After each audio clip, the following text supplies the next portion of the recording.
Tinapay mula sa langit. A daily morning devotion with CRC Family.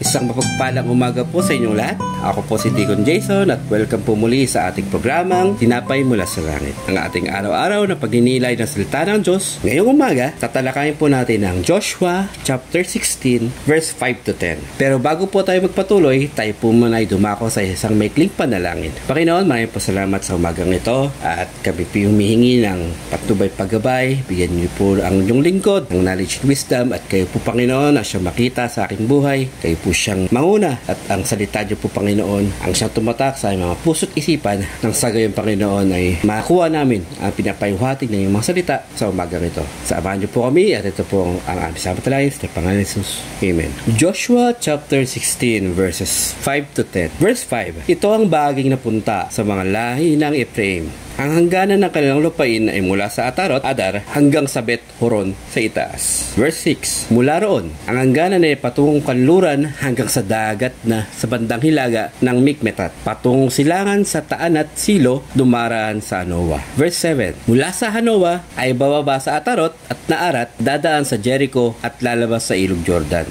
Verse 8. Mula sa Tapua ay patungong kanluran hanggang sa buhos ng Ilog Kana at hanggang sa dagat. Ito ang lupain ng angkan ng mga Ephraimita. Verse 9. Kasama rito ang mga bayan at nayon na nasa lupain ng mga Manaseo, ngunit ibinigay sa mga Ephraimita bilang kanilang ari-arian. At panghuli, verse 10. Ngunit hindi nila naalis ang mga Kananeo sa Hezer. Kaya hanggang ngayon ay naniniraan pa rin sila roon at nagbabayad ng buwis sa mga Ephraimita. Ang ating mensahe ngayong umaga ay pinamagatang ang mga hangganan ng lupain ng Ephraim. Dito sa aklat ni Joshua, makikita natin kung paano itinakda ng Diyos ang hangganan ng mga lupain ng bawat tribo. At para sa lipin ni Ephraim, malinaw na tinutukoy kung hanggang saan ang kanilang teritoryo mula sa silangan hanggang kanluran, mula hilaga hanggang timog. Maaring isipin ng iba, bakit kailangan pang limitahan?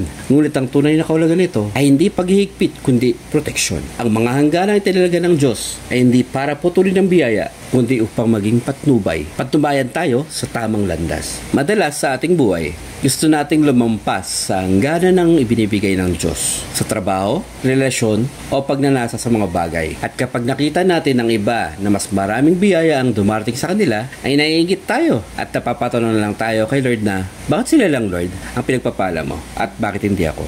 Palagi nating tatandaan na ang pagpapala ng Diyos ay tapat at sapat sa bawat isa. Alam ng Diyos ang bawat pangangailangan ng kanyang mga anak at alam din ng Diyos kung ito'y makakabuti at makakasama sa atin. Pero ang paalaala ni Joshua chapter 16 ay ito.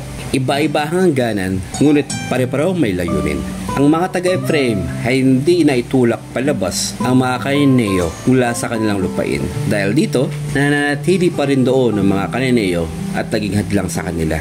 Gaya rin natin, may mga Kananeo rin tayong pinapayagang manatili sa ating buhay. Ito ay ang mga kasalanan, takot, pagmamataas, o mga kaugalian na ang alam nating hindi kalooban ng Diyos. At hanggat hindi natin isinusuko, sila ang magiging balakid sa mga pagpapalang nais ng Diyos na maranasan natin sa ating promised inheritance. Ang limitasyon or boundaries na siniset ni Lord sa ating buhay ay hindi isang anyo ng biyaya. Sa loob ng kanyang kapamahalaan, naroon ang kapayapaan, proteksyon, at katuparan.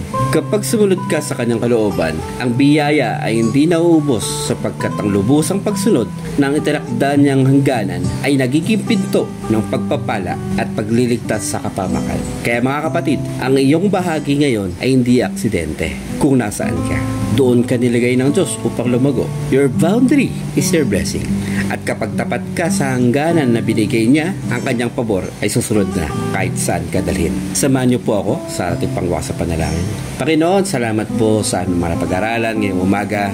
Naway ang mga salita mo, itumimo sa iyong puso at isipan, at ito po sa buhay namin. At ito pamuhay namin araw-araw. At kayo po siya Panginoon, ang masunod, ang inyong kalooban at hindi po ang kalooban namin. Samahan niyo po ko palagi na lumakad sa lupang ito nang sa gayon hindi po kami magkasala at kami maging tapat na sumusunod sa iyo. Ito po ang aming samatalain sa pangalan ng Jesus. Amen. Maraming salamat po sa inyong pagsama dito sa Tinapay Mula sa Langit. Naway palalahanan tayo ng salita ng Diyos na ang tunay na pagpapala ay makikita sa loob ng kanyang hangganan. Badahagi po ninyo ang pagninilay na ito upang mas marami pa ang maabot ng pag-ibig at katapatan ng Diyos. Pagpalain po tayong lahat. Magandang umaga.